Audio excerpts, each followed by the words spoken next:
माननीय श्री इकरा चौधरी जी। धन्यवाद सभापति महोदय, आपने मुझे इस विशेष चर्चा पर बोलने का मौका दिया। भारत के संविधान के 75वें वर्ष की चर्चा के मौके पर मैं सबसे पहले संविधान बनाने वालों की दूरदृष्टि को सलाम करती हूँ। एक युवा सांसद के तौर पर मैं अपनी उम्मीदों को संविधान के साथ जोड़कर खास तौर पर ये बताना चाहती हूँ कि आज हमारे देश में पिछड़े, दलित, अल्पसंख्यक समुदाय को किस तरह अपने संवैधानिक अधिकारों और आज़ादियों की हिफाजत के लिए हर रोज़ मुश्किलों का सामना करना पड़ रहा है। Doctor B.R. अम्बेडकर के कथन से अपनी बात रखना चाहती हूँ। उन्होंने कहा था, मुझे अपने भारतवर्ष पर फक्र है कि जिसके पास ऐसा संविधान है जो लोकतंत्र, समाजवाद और सेक्युलरिज्म को संजोता है।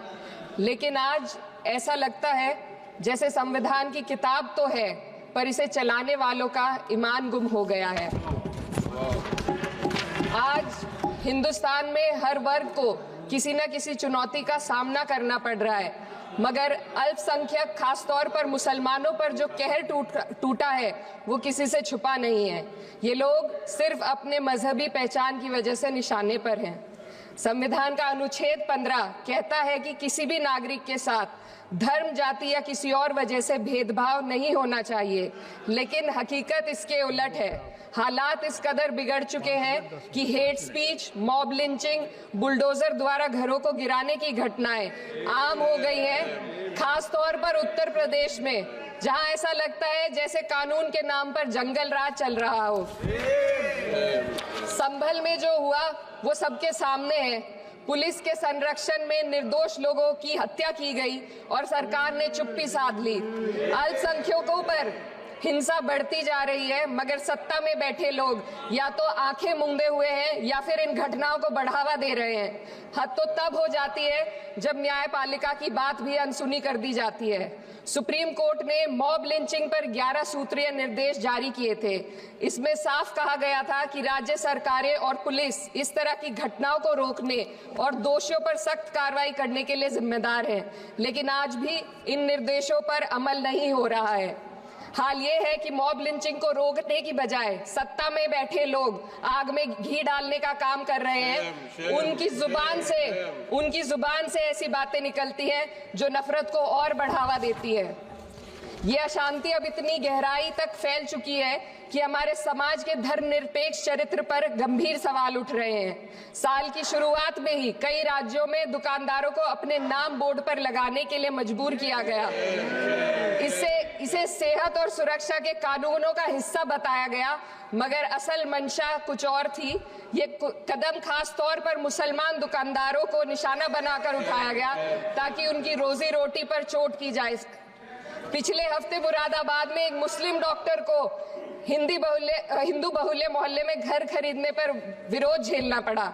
वजह बताई गई कि इससे मोहल्ले की सामाजिक शांति बिगड़ जाएगी। अब आप ही बताइए, क्या ये वजह सही है, जायज है? असल में ये छोटी बड़ी घटना इस बात का सबूत है कि सांप्रदायिकता को बढ़ावा देने वाले बयान और नीतियां हमारे समाज को अंदर से खोखला कर रही है। उत्तर प्रदेश में यति नरसिंहन ने बेहद घटिया बयान दिया, लेकिन सरकार इन बयानों पर कोई कार्रवाई नहीं कर रही। हेट स्पीच न केवल जनमानस के विचारों को प्रदूषित करती है, बल्कि इससे अब संवैधानिक पदों पर बैठे लोगों को भी प्रभावित कर दिया है। अभी हाल ही में माननीय उच्च न्यायालय इलाहाबाद के माननीय न्यायाधीश ने ऐसे बयान दिए जिसका संज्ञान खुद सुप्रीम कोर्ट को लेना पड़ा। संविधान के अनुच्छेद 29 और 30 ने अल्पसंख्यकों को उनके मजहबी और सांस्कृतिक हक दिए हैं ताकि वो अपनी पहचान को बचा सके और अपने संस्थान चला सके, लेकिन आज उन्हीं हकों पर हर तरफ से चोट की जा रही है। वक्फ जैसे बिल लाकर उनके धार्मिक अधिकारों को छीनने की कोशिश की जा रही है। आज अल्पसंख्यक समुदाय को संविधान द्वारा दिए गए अपने बुनियादी अधिकार पाने के लिए लंबी लड़ाई लड़नी पड़ रही है। ऐसे कई मामले अदालत ने न्याय देकर संविधान की रक्षा की है, लेकिन अदालती प्रक्रिया में जो समय लगता है उसकी वजह से देश के सामाजिक ताने बाने को भारी नुकसान उठाना पड़ता है।